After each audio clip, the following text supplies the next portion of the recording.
Atheist Alliance International podcast. I don't make this stuff up. You know, if you put Jesus Christ first, that he'll look after all your bills. It's not fake, it's faith.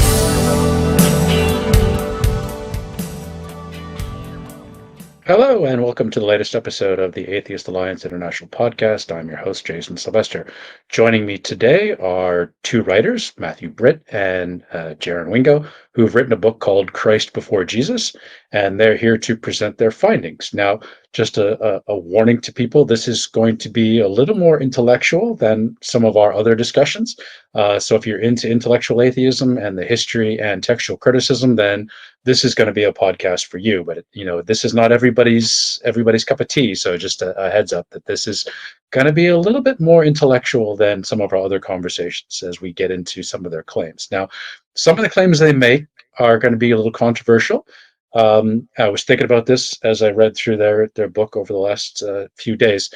So think about the fact that the scientist who first speculated that continental drift was responsible for the geology we see on the planet today. Now, he was pretty much laughed at the Scientific Academy until it basically became commonly accepted. So what Matthew and Jaaron have done, they're kind of out there on the outskirts of what might be academically sort of acceptable, but who's to say they're not pioneering and what they're doing is going to become the accepted scholarship of the future? So I'm going to reserve judgment. Yes, some of it is controversial. I don't necessarily agree with all of it, but it's definitely intriguing. So let's get into it. So Matthew, Jaaron, thanks for being here today. Thank you for reaching out and sending me a copy of your book. So maybe just briefly, just give us a quick introduction to each of you. So Matthew, why don't you go first? Cool.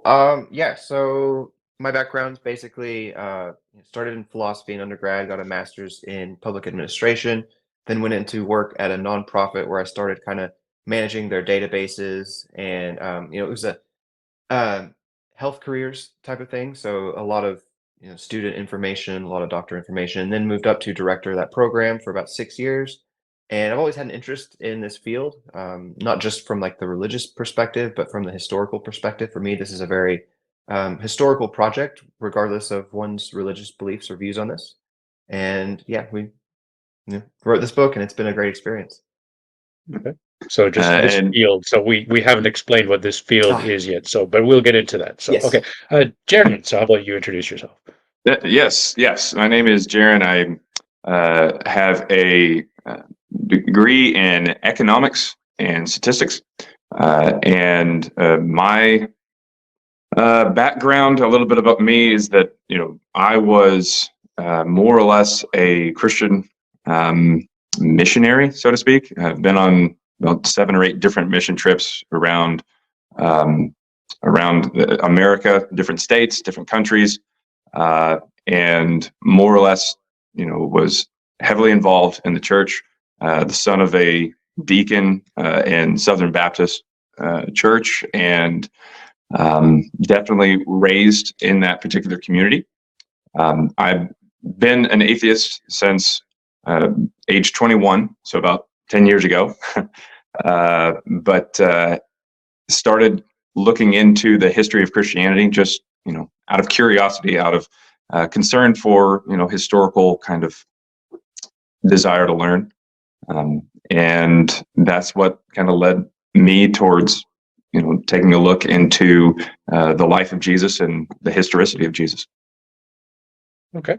Great, thanks. Okay, so let's dive into. So the book is called Christ Before Jesus. So maybe just I got a sense of what the title means, but maybe just for the audience, just give a quick summary of why you chose that title. Yeah, so Christ Before Jesus, we talk about that concept throughout the book a little bit, and even I tried to actually use the phrase a little bit just to kind of tie it in. But it's the idea that the stories of Jesus come around after the concept of the Christ figure that the Christians specifically were worshiping or believing in. Yeah. Okay. So there's a lot of people who technically would have been considered Christ whether they be someone as far back as King David, being anointed, or Simon Bar Kokhba, there of the Bar Kokhba revolt, Third Jewish-Roman War, there in the 130s. He would be considered a Christ to some particular Jews of the time. Even Theodos or Judas, mentioned, not Judas Iscariot, but the Theodos and Judas who are mentioned in Acts. And then even, according to some scholars, John the Baptist, his followers, the Mandeans, would have worshipped him or seen him as a Christ. So, I mean, there's definitely a lot of speculation that you could do over the idea of which particular Christ they believed in, or even if they were human. There's talk about Serapis Christus being a possible candidate for the Christians up in Asia Minor, which is the first Christians that we hear about from Pliny. But overall, having a Christ figure be the deity that you follow or believe in doesn't necessarily mean Jesus. Okay, so just to put some definitions around this for the viewers who might not necessarily be that familiar with the terminology. So in ancient Judaism, so a Messiah, the Jewish word for Messiah, is basically the anointed one. So as we saw recently with the coronation of King Charles, the anointing of oils of a sovereign. So in ancient Judaism, the kings were messiahs, but after the Babylonian exile and the elimination of the Davidic monarchy, there were calls for the restoration of the Messiah, and that goes through multiple incarnations, which we've talked about on a previous podcast with John Collins from Yale. And we'll put the link in for people who maybe want to check that podcast out. So the Christ is being then the Greek word for Messiah. Right. So the Messiah then is thought to be either going to be a warrior or a prince or even an angelic person or being who will come and restore the kingdom of Israel. So we have in Judaism, there are lots of people who are considered messiahs because they in some way have challenged the status quo. So there are numerous candidates for that. So one of the interesting things in the book, and forgive, I didn't have time to get through the entire book, but you posit that the origins of Christianity are not. So let me just back up a little bit. So that we have two definitions we need to define. So we have the historicists and we have the mythicists. So the historicists are people like Bart Ehrman, who think that there was a historical Jesus, someone whom around there was this charismatic mission that these stories have coalesced around. And then you have mythicists such as Richard Carrier and others who believe that Jesus was never a real person. It was just all of these stories that come together. So in your book, do you actually, because you guys say you started off as historicists and then you became Jesus mythicists. So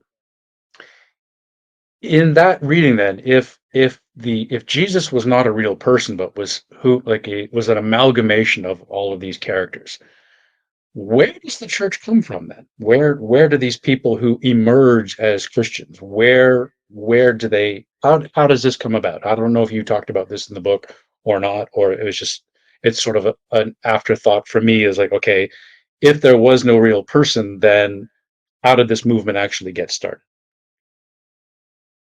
Yeah, in Matthew? chapter 9 of the book, we do end up getting that. So it's the very end of the book. We kind of give a timeline of everything. And it's a really good question because, where did this whole thing come from if there wasn't somebody starting it? And kind of like Jaaron was saying, there were probably various movements, with various figures, both Jewish and probably even non-Jewish in many cases, that had a Christ deity or a Christ figure. And that's what we see in Pliny's letter, that they just worship a Christ. And he interrogates them, tortures them, goes into what he calls their temples. And he never mentions finding any texts. He doesn't mention a Jesus figure or any figure other than their Christ deity. So what we think happened is that these various beliefs about a mythical, and by mythical we mean more spiritual in this case, deity, a Christ figure, were just floating around mostly in Asia Minor, but probably across the empire. And then when the first gospel came out, which we think was Proto-Mark, which is like a version of Mark that's earlier than our canonical version. That was the first iteration of a Christianity that had a Jesus figure, and he probably descended from heaven. So we have a gospel that comes out in the 140s, and it might be one of the first ones to be published by Marcion, uh, who later gets branded a heretic, but his gospel also had Jesus descending from heaven directly. And from there, it gets more and more historical. You start to get birth narratives, and of course, they're miraculous, but they further and further tie him into a historical period. But the earlier versions seem to have been Right. a more spiritual figure that descended and may have been on Earth, may not have been. It's unclear exactly how the text was supposed to be interpreted, and they still have people debating on how to interpret various parts of the Gospels and Paul's letters and such. But yeah. So Proto-Mark, what was your estimate for when Proto-Mark emerged prior to the Gospel Mark? So we put that around the 120s. So what we see, and we're not the only people that have been working on reconstructing Proto-Mark. There's Mark Bilby, who got something very similar to the size, which is about 1/3 of our canonical Mark. We know that Pliny doesn't find any mention of any kind of text, whether it's letters or a gospel. We also don't see anything in Tacitus or Suetonius about mention of them having texts. And we know that it's probably likely that the concept of Markan priority is still legitimate, even if Marcion in the 140s came out with some other kind of synoptic gospel that would have been based off Mark. So it's got to come out around, before really 135, because we'll have to get into that in a bit. But more or less, the dating for Mark right now in the mainstream scholarship is around 70. And they base that off of the chapter 13 in Mark, which talks about the destruction of the temple in Jerusalem. But there are lines in there that hint that it may have been about the Bar Kokhba revolt ending in 135, but that was not in this early version of Mark, meaning that event probably hadn't happened yet. So we place it before 135. But it seems to use Josephus, meaning it would have to be after, the 90s or even the start of the 2nd century there. So let me just trying to do justice to your book and your research. So I've read it, but our viewers haven't. So maybe just a quick summary then of the analysis that you guys put into this and the statistical rigor you put into it. With the style analysis that the software did. So maybe you can give us a quick overview of how that worked and how you guys came to your conclusions, so that people can understand where you're coming from by placing Proto-Mark in the 2nd century AD or CE. Right. So what we use is a program called Stylo. It is a peer-reviewed software out of a group of scholars working from multiple universities called the Computational Stylistics Group. It's run on the R programming language, and it does computerized stylometry. And so stylometry is the analysis of style in writing and speech and other things. What this program does specifically is, it does a variety of things, but how we use it specifically is we look at a most frequent word list. And in this case, we can run from anywhere from 100 up. We tended to run between 100 and 500 most frequent words per text. And we do this all in the original Greek of the New Testament and various other early Christian texts from the 2nd century and 3rd century. And what we find is the software is able to identify authors. And we test this on known authors like Clement of Alexandria, on Origen. We know these texts, and the software will lump them together correctly. And so when it lumps things together, it makes kind of a dendrogram, which looks like a family tree. When they're lumped together correctly, we know that the method is working properly. If they were scattered and it puts Origen with Clement, with Eusebius and so on, there would be a problem. We don't see that though. Once we clarified and cleared up our methodology, and from there we run this on the New Testament, and we're able to look at roughly a chapter level size text. And when we do that, we see that all the versions of that so-called Olivet Discourse or Little Apocalypse that's found in Mark 13, Luke 21, and Matthew 24 has significant style variations than the rest of those Gospels, meaning it was probably sourced from something else. It wasn't originally in Mark for the first place. But then when the other Gospels Right. came out, they copied it from probably when Mark put it in, but possibly just from another source that they got. Right. Yeah. Okay. So people who may not be aware, so people like Bart Ehrman in his book Forged have talked about this, like how there might be like the letters of Paul. There's like of the what, 14 letters of Paul that are in the New Testament, but only 6 to 7 are considered legitimate. But even within the legitimate letters of Paul, there are certain insertions. Right. I can't remember off the top of my head the exact biblical reference, but we have evidence of other writers within certain books. So even within a book, like say like Isaiah or Micah in the Old Testament, you have examples of there's more than one writer writing under this name. So what you're seeing then in your stylometric analysis is that even within certain chapters, a different voice is emerging. That's fair to Yes. say? Okay. Yes. And you All right. see this at the end of Mark 16, and that's pretty agreed upon. There's something called the long ending of Mark, where our, if you open the NIV, for example, uh, you'll stop at verse 8. And then it'll say, after this, some manuscripts don't have the following text. So 8 through, I think, 20 does not appear in most of our oldest manuscripts. And when we run that chapter, we see that the chapter itself is also a different voice from the bulk of Mark, meaning that was added later. So we are able to confirm that. And that's something that a lot of mainstream scholars agree upon, is that that long ending of Mark was not written by the same author. Right. And we see this throughout the Bible in different books, where certain passages, entire chapters of certain books of the Bible, clearly and stylistically, and the word choice, it's clear, or even in terms of the topics they're discussing, it's clear that they are not contextual to the era in which this book is supposedly set. So, for instance, in the Old Testament in Isaiah, there's actually three versions of Isaiah: Isaiah 1, 2, and 3, where the first Isaiah is actually contextual to the time of the Assyrian conquest, but the later chapters of Isaiah are referring to examples of historical events that do not happen for several hundred years. So, for example, the Pauline epistles, First and Second Timothy, or Titus and Timothy, I can't remember. Mhm.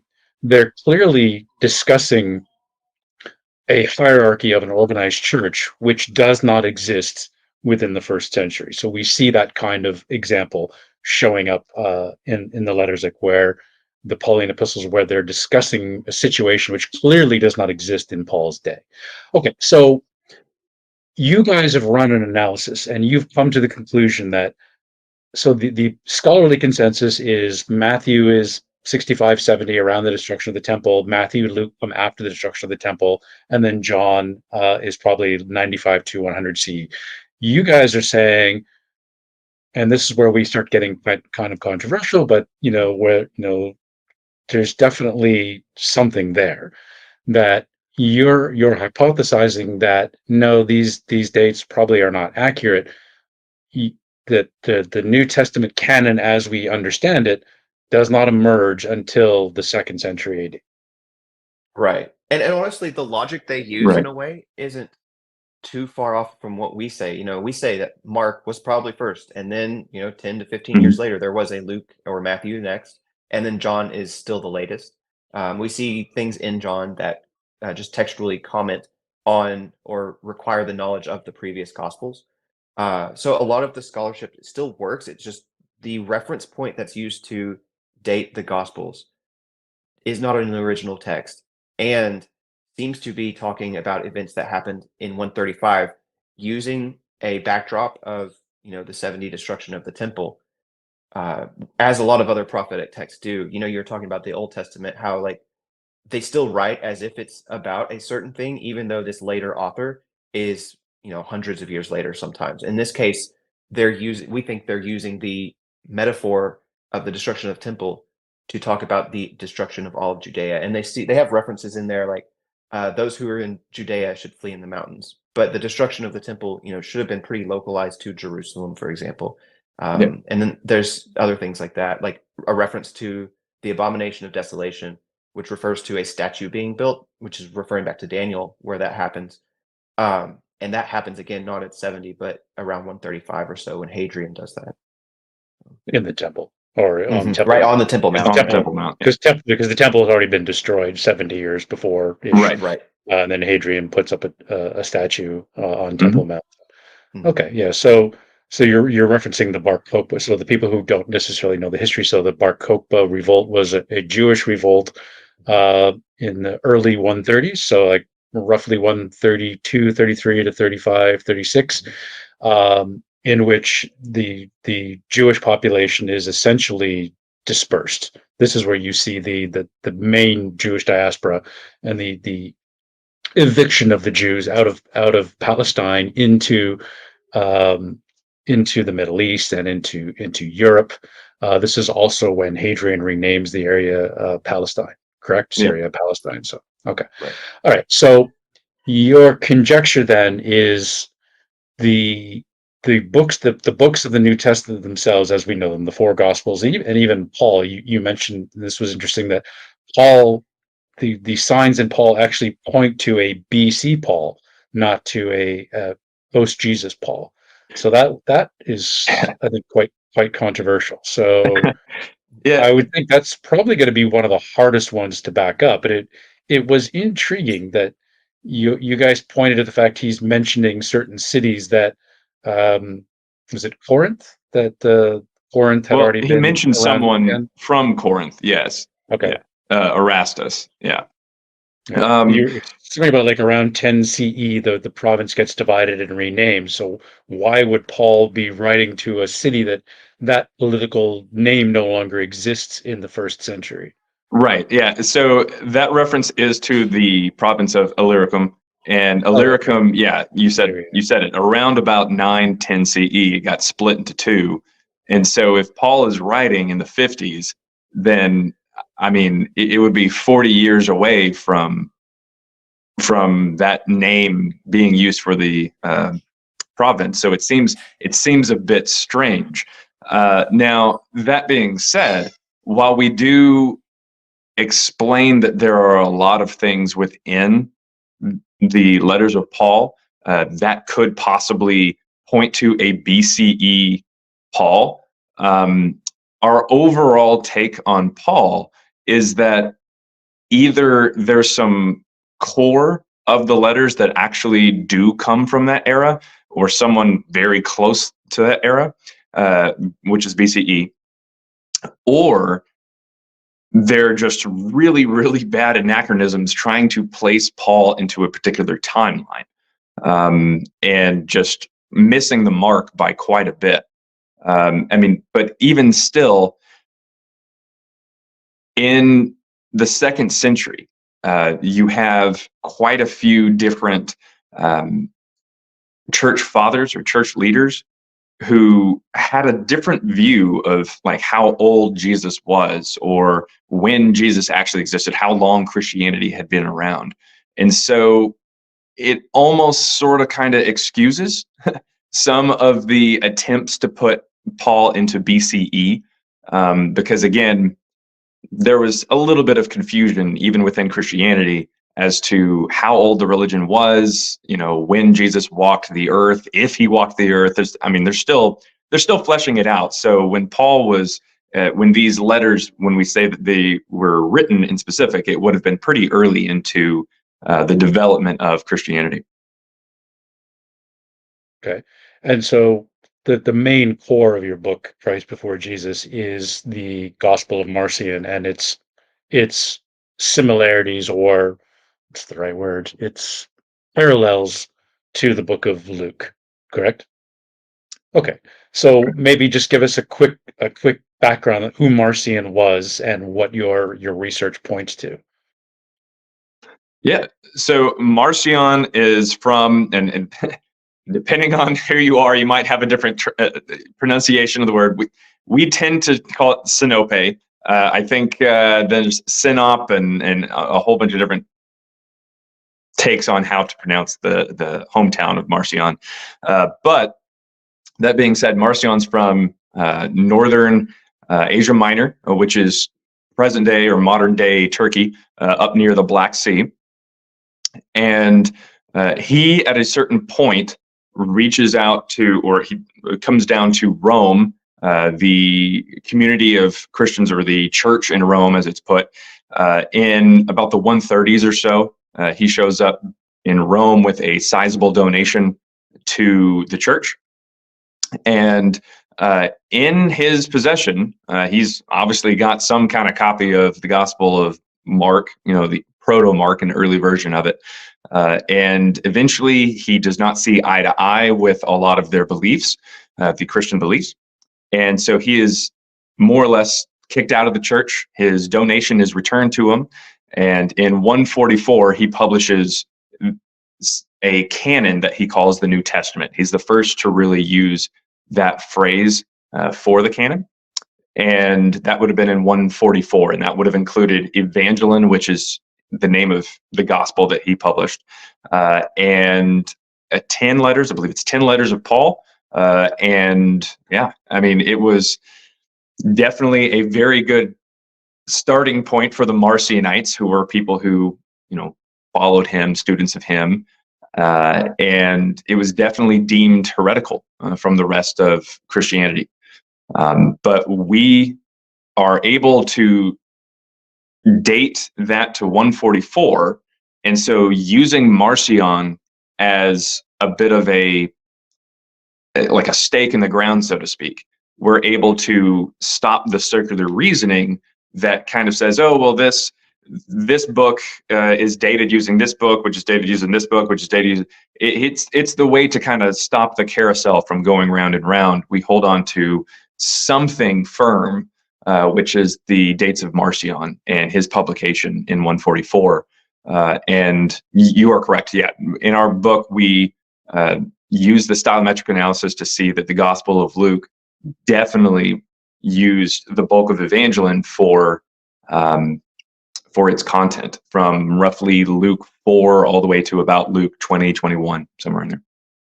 Okay. And so he's using proto-Mark as his basis, and he writes Evangelion, which then becomes the basis for the book of Luke, which gets further. So the Gospel, Matthew, Mark, Luke, and John, then emerge post Evangelion and the Marcion's Gospels and letters of Paul, is what you're hypothesizing. That yes, we posit that Matthew was more or less a response to Evangelion, seeing as Evangelion still has Jesus coming down out of heaven and into Capernaum and preaching. He still doesn't have Nazareth as the hometown or anything like that. But then Matthew is the first gospel to really try to make Jesus historical by giving him genealogy, by giving him a bit of a birth story there, not as much as Luke, but still a birth story. But more or less, it's a response to Evangelion. And then Luke itself emerges from Evangelion, and a birth narrative similar to Matthew gets added to it. Other stuff gets added to it to become the canonical Luke. Yes. And the Gospel of Luke, still to this day, we can see evidence in the text that shows that the compiler or editor, whatever you really want to call them, of the Gospel of Luke had taken from Marcion's Gospel and pretty much removed the first part about Jesus coming down out of heaven as a fully grown man, and replaced it with a birth story, not only of Jesus, but also of John the Baptist, but replaced it with a birth story of Jesus, and then just kind of merged the two documents at a certain point. And that's problematic because there's a line in Luke 4, I believe it's Luke 4:23, I believe it is, and that verse in specific states that Jesus is talking to people, and Jesus says, oh, I assume that next you're going to ask me to do signs like I did back in Capernaum. But the problem is, in the Gospel of Luke, he hasn't been to Capernaum yet. That line is only found in the Gospel of Luke and in Evangelion. And in Evangelion, like I said, Jesus descends down into Capernaum, starts doing miracles, preaching, that kind of thing. So it makes sense in Evangelion, but the line doesn't make sense in the Gospel of Luke because they ripped out the part where he comes down into Capernaum. A few verses later, he goes into Capernaum. It's pretty obvious, even in the English, that there is something going on, that they've more or less jammed a couple ideas together, Marcion and the birth story. Right. So then, in your analysis, what then are your dates for when the canonical Gospels emerge? That is a challenge to the scholarly ones of between 60 to say 95. So you guys put the dates where? We would put the earliest version of Mark, like we said, around 120, 125, somewhere in there. Obviously, Evangeline is published in 144. The Gospel of Matthew, we tend to put it somewhere about anywhere from 145 to 150. It's a response to Marcion. The Gospel of Luke, we have somewhere anywhere between 155, about 155, 160, somewhere in there. John is a little strange because John assumes that you have read certain passages from the Gospel of Luke. But the issue is, you could have technically got some of that from Evangeline, because Evangeline is the basis for the Gospel of Luke. So John could be somewhere in 150s, or it could have been after the Gospel of Luke, which puts it as late as about 165 or so.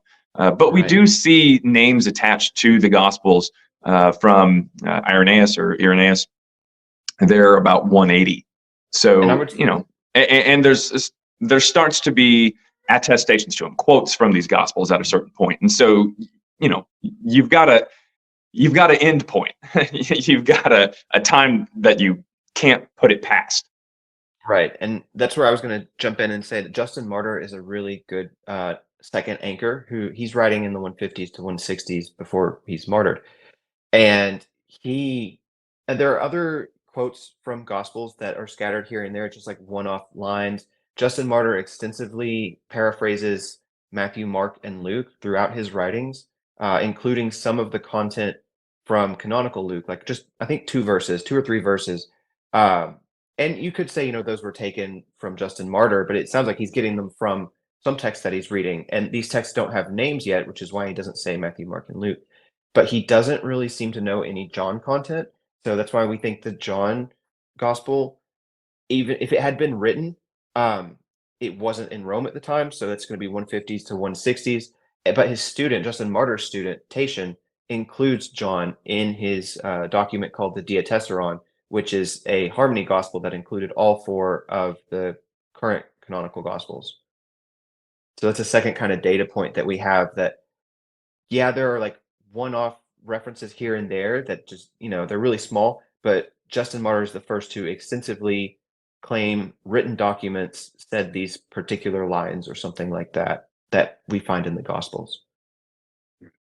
And I don't want to steal your thunder. I'll let you guys explain it. So you have 2 leading contenders for who you believe wrote the remainder of the New Testament beyond the Marcion's initial writing of, sorry, I guess Proto-Luke would be, if we call the Evangeline Proto-Luke. So Yeah. Who are your 2 contenders then for who then wrote Matthew, Luke, John, Paul's letters and stuff?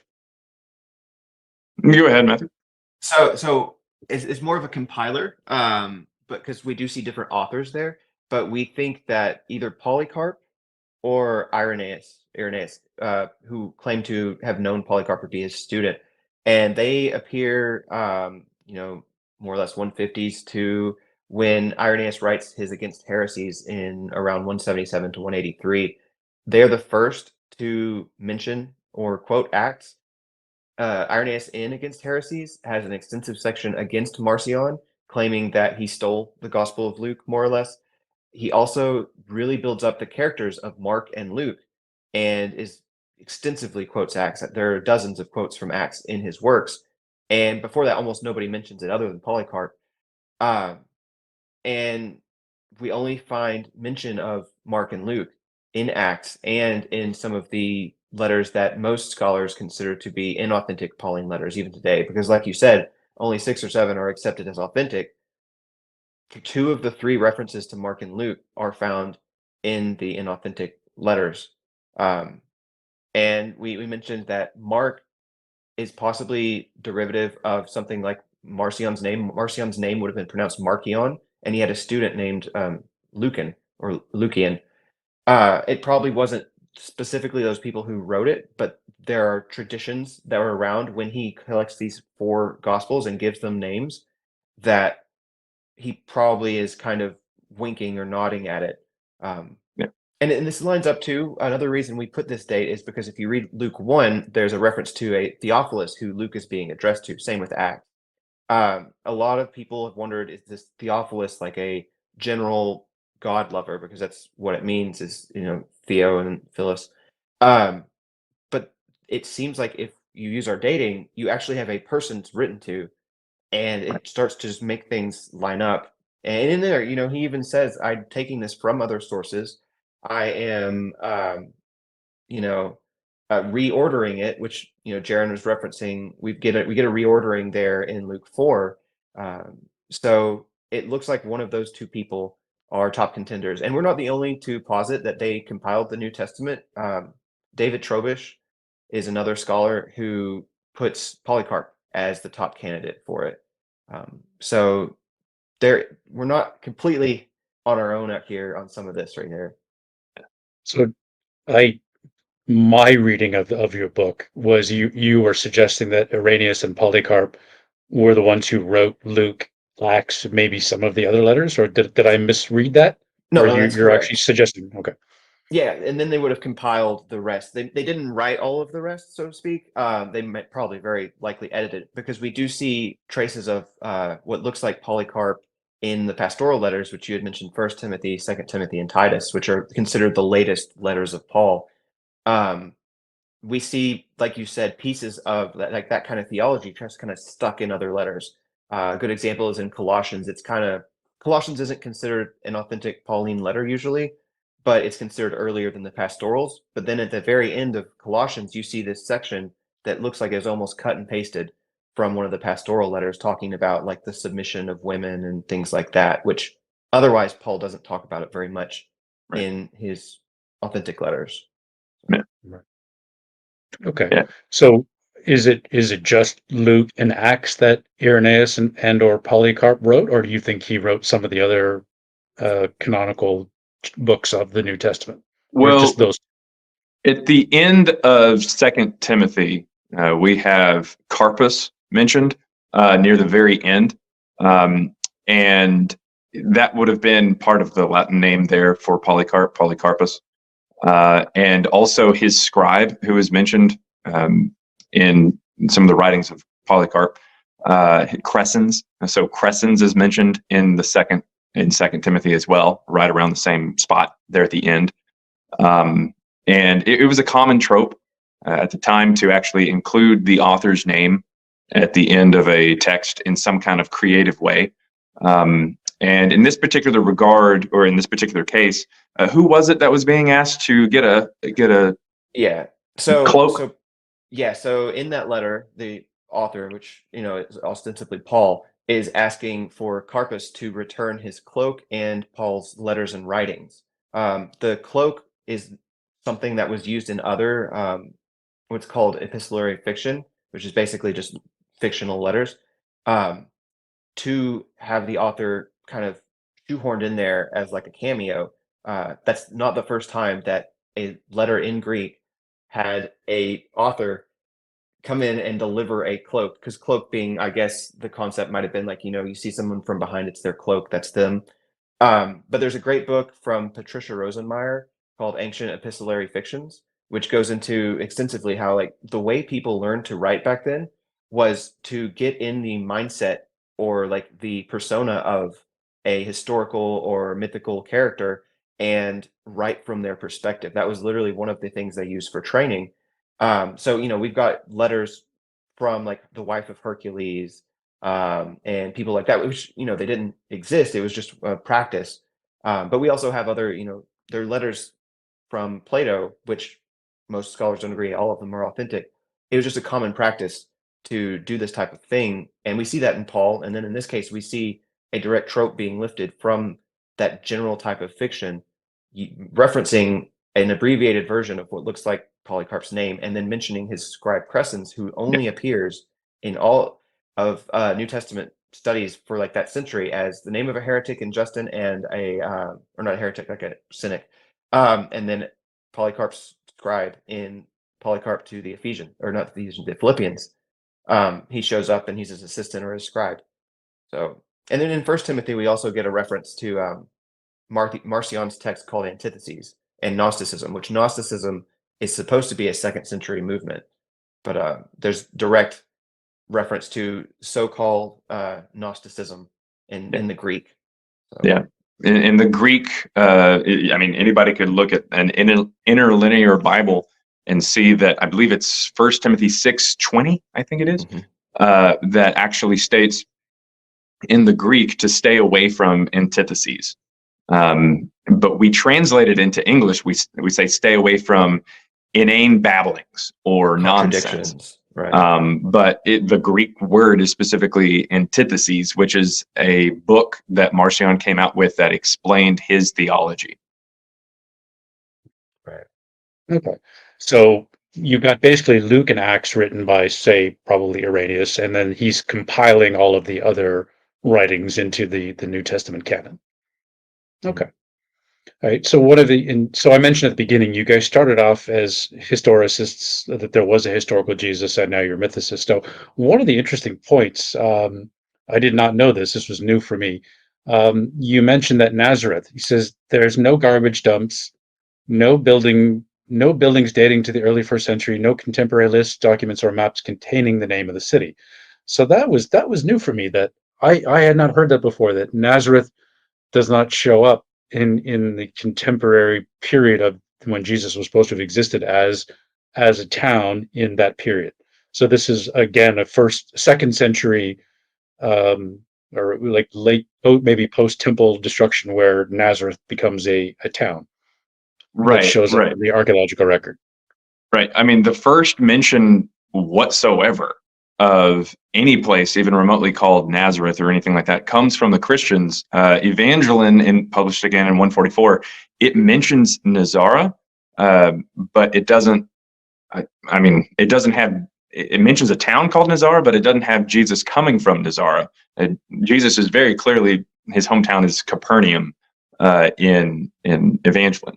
It isn't connected too terribly well with Jesus until the Gospel of Matthew, when they're trying to put together more of a historical thing. But that, again, in the 2nd century is the first time we see any kind of reference to a town called Nazareth or anything of the sort.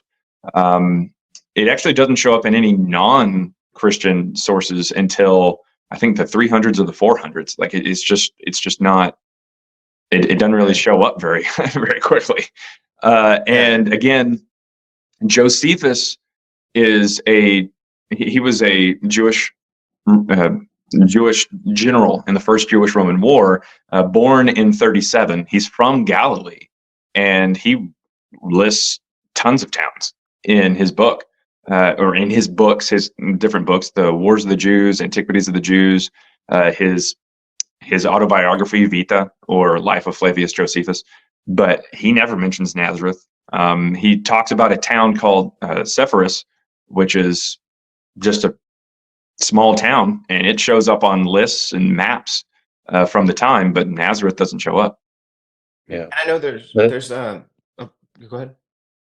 I just think it was interesting that I had not heard that before, that the archaeological record, like not just the list, but like there's not even like archaeological evidence of a settlement on the site, the current site in the 1st century.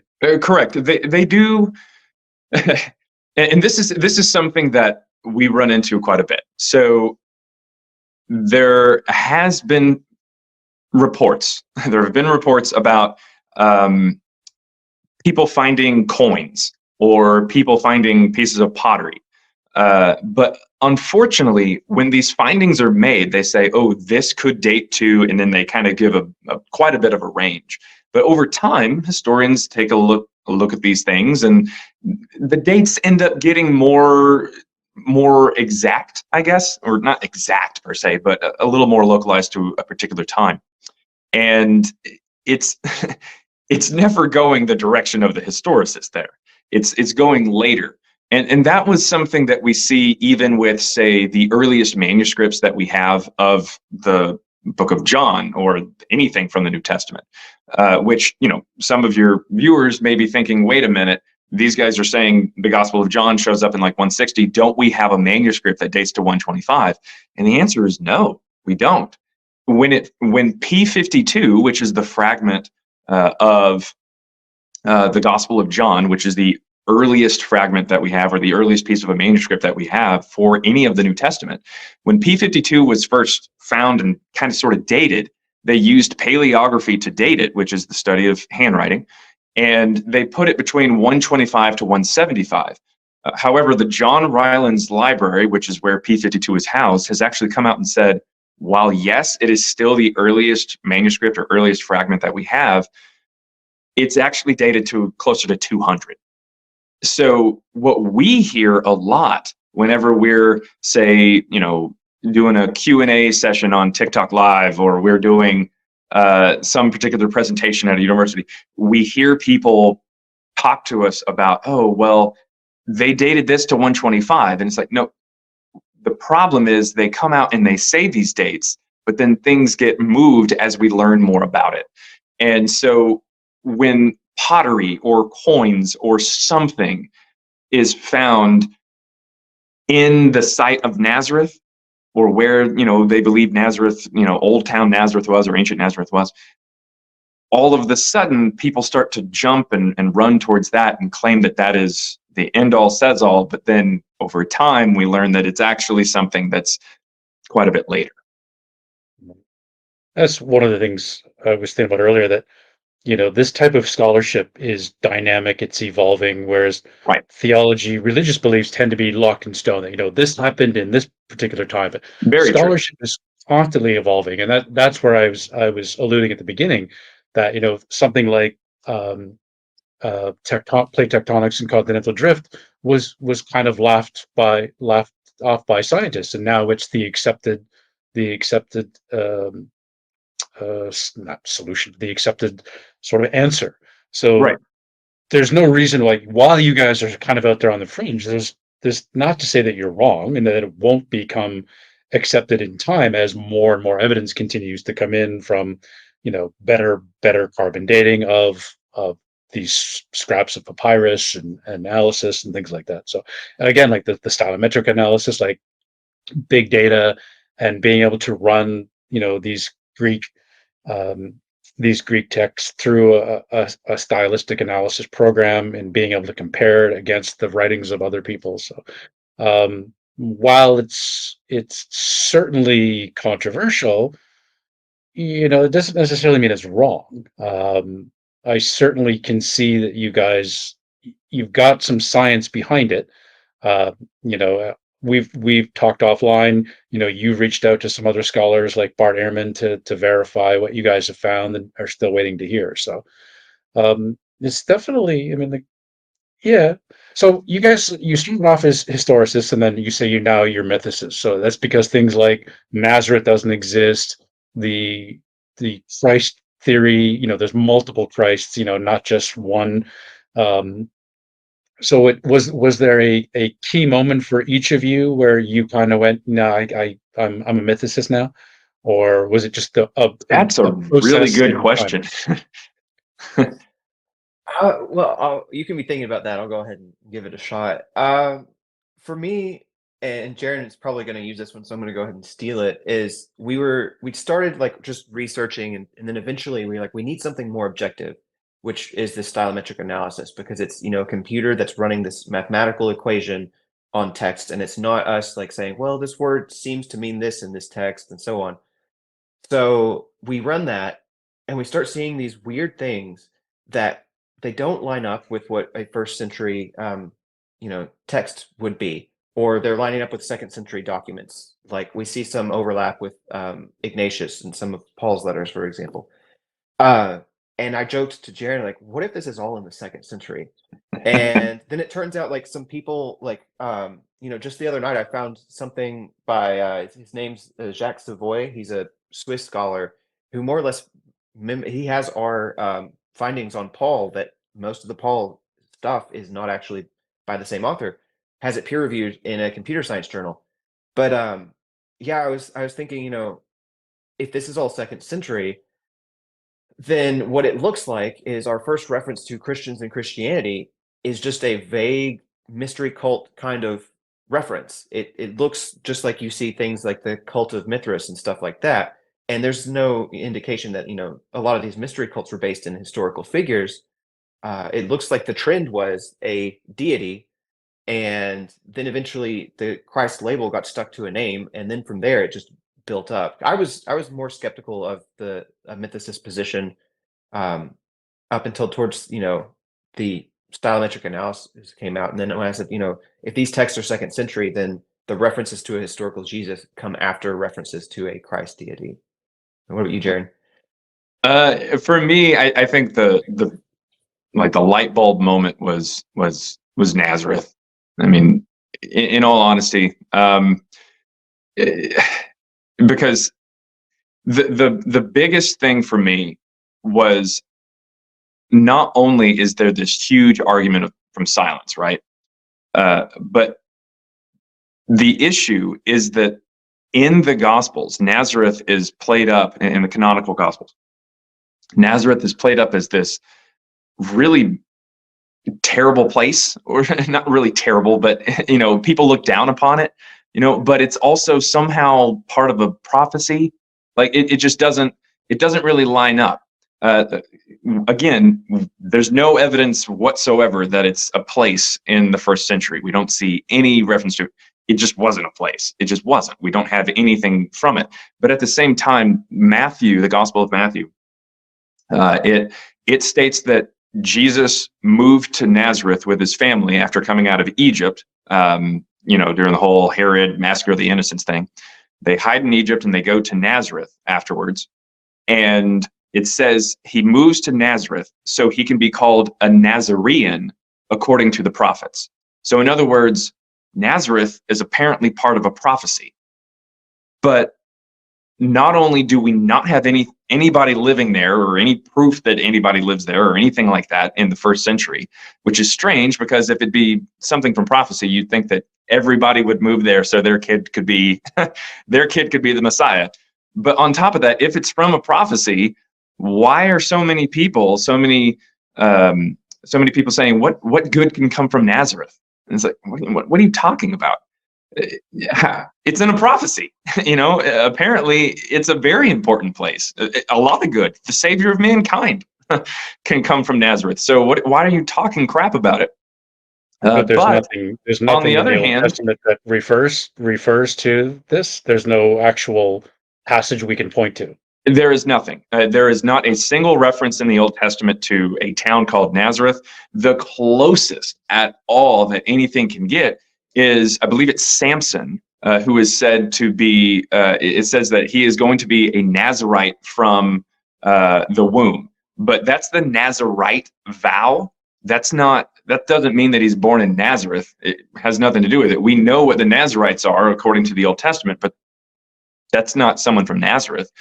So it almost seems like somebody who is vaguely familiar with the Old Testament, but not completely, is trying to maybe tie in that prophecy. But that's the best we've got.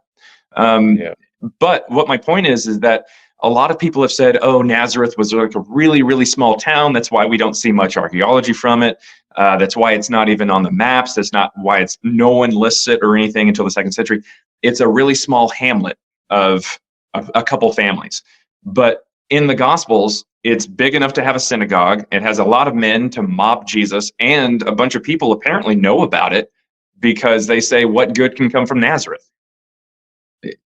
You got to know what Nazareth is in order to say that. So it doesn't line up. Nazareth just doesn't fit with the story. It makes it a very big problem.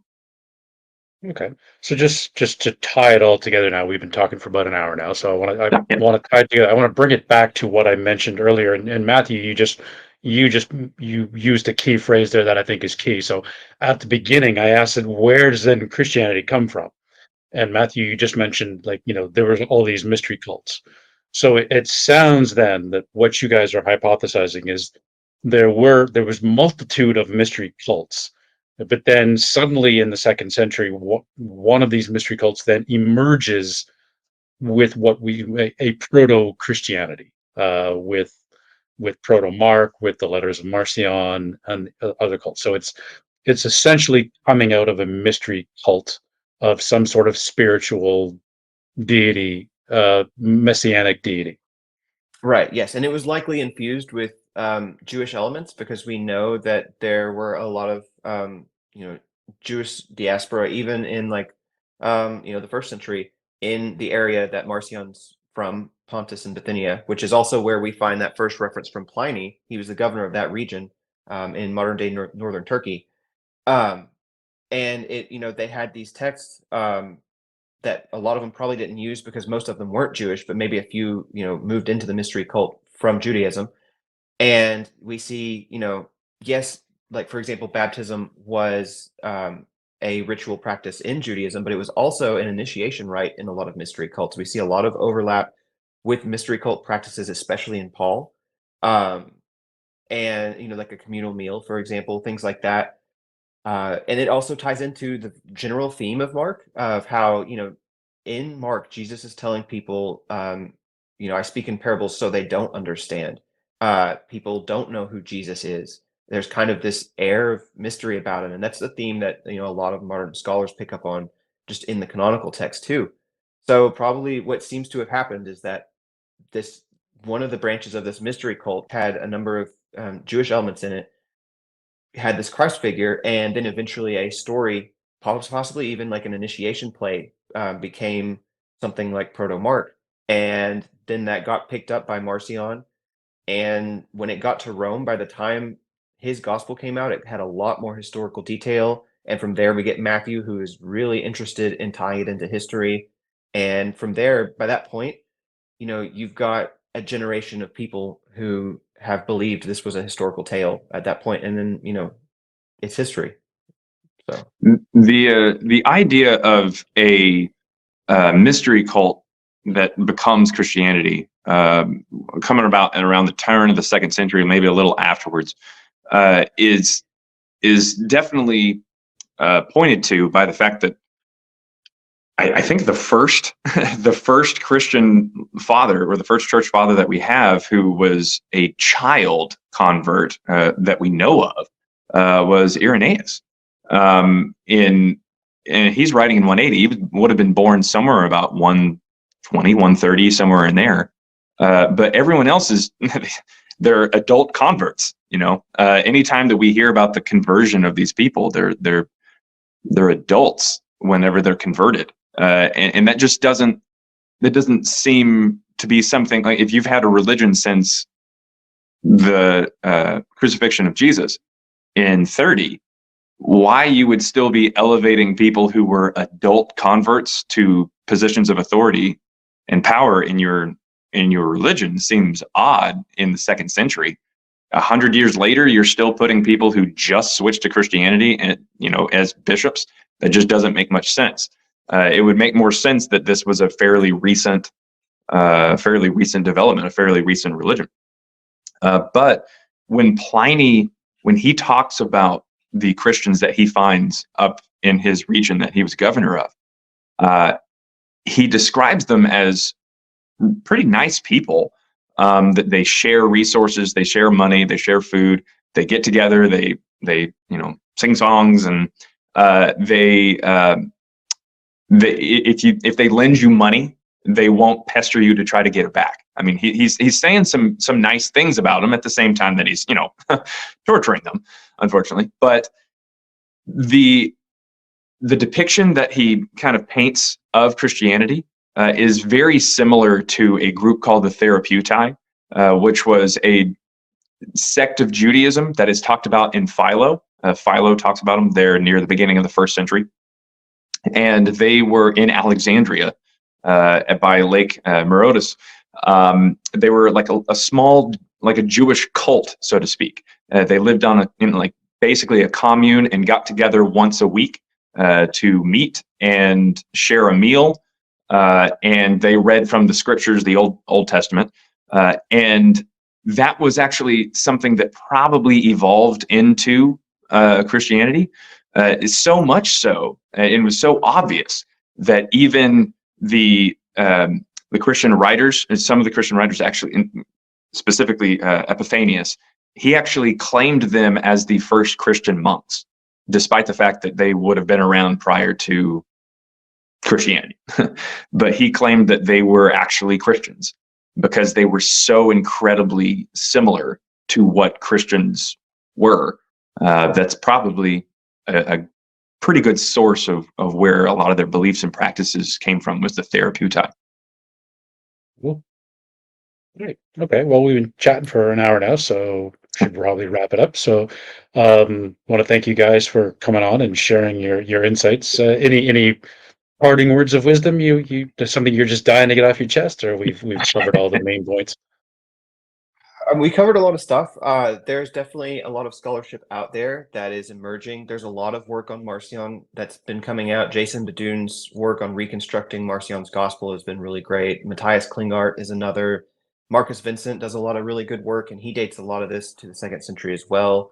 And like I mentioned, that article by Jacques Savoy, it's called Authorship of Pauline Epistles Revisited, goes into some of our stuff on Paul, almost identical results.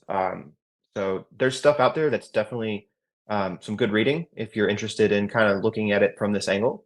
And we also, like, you had mentioned, we have a book on it. We are open to criticism and feedback, and we're looking forward to engaging with more scholarship and more scholars on this topic.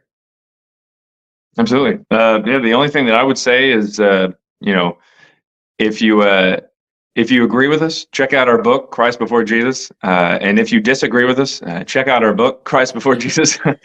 Hey, we try our best to answer any questions that, can possibly come up, because there can be some things that we got wrong. Absolutely. And there's can be some things that we didn't explain too terribly great. So we actually do quite a few TikTok lives, as long as TikTok is still a thing. But we try to have some Q&A sessions and answer any questions and stuff like that. And we have an email and website and everything where people can reach out to us. And it's christbeforejesus.com, and our email is christbeforejesus@gmail.com. And people can definitely reach out to us and maybe just ask some questions if need be. Yeah, and you look in the description. We'll have in the video description will be some links. So great. Okay, well, thank you for that. Appreciate the fact that you guys say you're open to criticism. That just shows the dynamic nature of the ongoing textual criticism, that you guys are open to saying, oh, hey, you missed this, or this was wrong. So that's very open-minded of you, and I applaud you for that. So thank you guys for coming on. Thanks for having me. Check out, so everybody check out the description, and if you want to read their book, check it out. Again, as I said, some of the points are controversial. That doesn't mean that they're wrong, and they could ultimately be proven right down the road, that they're actually on the right track. So thank you guys for coming on and discussing your work, and I hope everybody enjoyed this highly intellectual chat. So we'll see everybody on the next episode. Take care. Bye-bye.